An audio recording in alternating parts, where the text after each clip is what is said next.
আসসালামু আলাইকুম। আশা করি সকলেই খুব ভালো আছেন। তো বন্ধুরা, আজকে একটি অদ্ভুত এক বেকার জীবনের গল্প শোনাবো। তো চলুন শুরু করা যাক। বেকারত্ব। অনার্স পাশ করে এক যুবক দীর্ঘদিন ধরে চাকরি পাচ্ছে না। হঠাৎ একদিন চিড়িয়াখানায় তার একটা চাকরি হয়ে গেল। চিড়িয়াখানার বাঘটা হঠাৎ করে মারা যাওয়ায় খাঁচাটা শূন্য পড়ে আছে। কর্তৃপক্ষ বলল, তুমি যদি খাঁচার ভেতর একটা বাঘের পোশাক পরে বাঘের মতো তর্জন গর্জন দিতে পারো তাহলে মাসে ৮,০০০ টাকা পাবে। বেকার ছেলেটা তাতে রাজি হলো। রোজ চিড়িয়াখানা খোলার আগে সে বাঘের পোশাক পরে খাঁচায় ঢুকে পড়ে।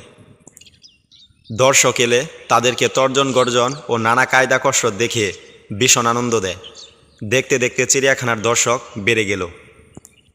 বাঘের খাঁচার সামনে বিরাট ভিড়। চিড়িয়াখানার কর্তৃপক্ষ খুশি হয়ে বেতন বাড়িয়ে দিল। ভালোই চলছিল দিন। হঠাৎ একদিন হলো বিপত্তি। বাঘের খাঁচার পাশেই ছিল সিংহের খাঁচা। দুই খাঁচার মাঝে একটা লোহার জালের বেড়া। একদিন সে বেড়া ধরে লাফিয়ে নেচে নেচে মজা দেখাতে গিয়ে পুরনো ভেড়া ভেঙে সে গিয়ে পড়ল সিংহের খাঁচার ভেতর। এখন কি হবে? পৈতৃক প্রাণটা বুঝি আজ সিংহেরাতেই গেল। বয়ে জবুথুবু হয়ে খাঁচার এক কোণে বসে প্রার্থনা করতে লাগল। বেচারা এদিকে সিংহটাও কিছুক্ষণ চুপ করে বসে থেকে ধীরে ধীরে উঠে দাঁড়ালো। তারপর আস্তে আস্তে এগিয়ে যেতে লাগলো তার দিকে। ভয়ে তো প্রায় তার হার্ট অ্যাটাক করার পথে।